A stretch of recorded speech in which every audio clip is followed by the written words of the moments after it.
Chapter 9. Down the Rabbit Hole. Alice was beginning to get very tired of sitting by her sister on the bank and of having nothing to do. Once or twice she peeped into the book her sister was reading, but it had no pictures or conversations in it. And what is the use of a book, thought Alice, without pictures or conversation? So she was considering in her own mind, as well as she could. For the thought they made her feel very sleepy and stupid. Whether the pleasure of making a daisy chain would be worth the trouble of getting up and picking the daisies, when suddenly a white rabbit with pink eyes ran close by her. There was nothing so very remarkable in that, nor did Alice think it so very much out of the way to hear the rabbit say to itself, oh dear, I shall be late." When she thought it over afterwards, it occurred to her that she ought to have wondered at this. But at that time it all seemed quite natural. But when the rabbit actually took a watch out of its waistcoat pocket and looked at it, and then hurried on, Alice started to her feet, for it flashed across her mind that she had never before seen a rabbit with either a waistcoat pocket or a watch to take out of it. And burning with curiosity, she ran across the field after it, and fortunately was just in time to see it pop down a large rabbit hole under the hedge. In another moment down went Alice after it, never once considering how in the world she was to get out again. The rabbit hole went straight on like a tunnel for some way, and then dipped suddenly down, so suddenly that Alice had not a moment to think about, stopping herself before she found herself falling down a very deep well. Either the well was very deep, or she fell very slowly, for she had plenty of time as she went down to look about her, and to wonder what was going to happen next. First she tried to look down, and make out what she was coming to, but it was too dark to see anything. Then she looked at the sides of the well, and noticed that they were filled with cupboards and bookshelves. Here and there she saw maps and pictures hung upon pegs. She took down a jar from one of the shelves as she passed. It was labeled orange marmalade, but to her great disappointment it was empty. She did not like to drop the jar for fear of killing somebody, so managed to put it into one of the cupboards as she fell past it. Well, thought Alice to herself, after such a fall as this, I shall think nothing of tumbling downstairs. How brave they all think about me at home. Why, I wouldn't say anything about it, even if I fell off the top of the house, which was very likely true. Down, down, down. Would the fall never come to an end? I wonder how many miles I have fallen by this time, she said aloud. I must be getting somewhere near the center of the earth. Let me see, that would be 4,000 miles down, I think. For you see, Alice had learned several things of this sort in her lessons in the schoolroom, and though this was not very good opportunity for showing off her knowledge, as there was no one to listen to her, still it was good to practice to say it over. Yes, that's about the right distance.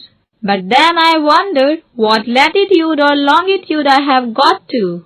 Alice had no idea what latitude was, or longitude either, but thought they were nice grand words to say. Presently she began again. I wonder if I shall fall right through the earth. How funny it will seem to come out among the people that walk with their heads downwards. The antipathies, I think. She was rather glad there was no one listening this time, as it didn't sound at all the right word. But I shall have to ask them what the name of the country is, you know. Please, ma'am, is this New Zealand or Australia? And she tried to courtesy as she spoke. Fancy courtesying as you are falling through the air. Do you think you could manage it? And what an arrogant little girl she'll think me for asking. No, it will never do ask. Perhaps I shall see it written up somewhere. Down, down, down. There was nothing else to do, so Alice soon began talking again. Then I'll miss me very much tonight, I should think. Dinah was the cat. I hope they'll remember her saucer of milk at tea time. Dinah, my dear, I wish you were down here with me. There are no mice in the air. I'm afraid but you might catch a bat, and that's very like a mouse, you know. But do cats eat bats? I wonder. And here Alice began to get rather sleepy, and went on saying to herself, in a dreamy sort of way, do cats eat bats? And sometimes do cats eat bats? For you see, as she couldn't answer either question, it didn't much matter which way she was talking hand in hand with Dinah and saying to her very earnestly, now Dinah, tell me the truth. Did you ever eat a bat? When suddenly, thump, thump, down she came upon a heap of sticks and dry leaves, and the fall was over. Alice was not a bit hurt, and she jumped upon to her feet in a moment. She looked up, but it was all dark overhead. Before her was another long passage, and the white rabbit was still in sight, hurrying down it. There was not a moment to be lost. Away went Alice like the wind, and was just in time to hear it say, as it turned a corner, oh my ears and whiskers, how late it's getting. She was close behind it when she turned the corner, but the rabbit was no longer to be seen. She found herself in a long low hall, which was lit up by a row of lamps hanging from the roof. There were doors all around the hall, but they were all locked, and when Alice had been all the way down one side and up the other, trying every door, she walked sadly down the middle, wondering how she was ever get to out again. Suddenly she came upon a little three-legged table, all made of solid glass. There was nothing on it except a tiny golden key, and Alice's first thought was that it might belong to one of the doors of the hall. But alas, either the locks were too large, or the key was too small, but at any rate it would not open any of them. However, on the second time round, she soon came upon a low curtain she had noticed before, and behind it was a little door about 15 inches high. She tried the little golden key in the lock, and to her great delight it fitted. Alice opened the door, and found that it led into a small passage, not much larger than a rat hole. She knelt down, and looked along the passage into the loveliest garden you ever saw.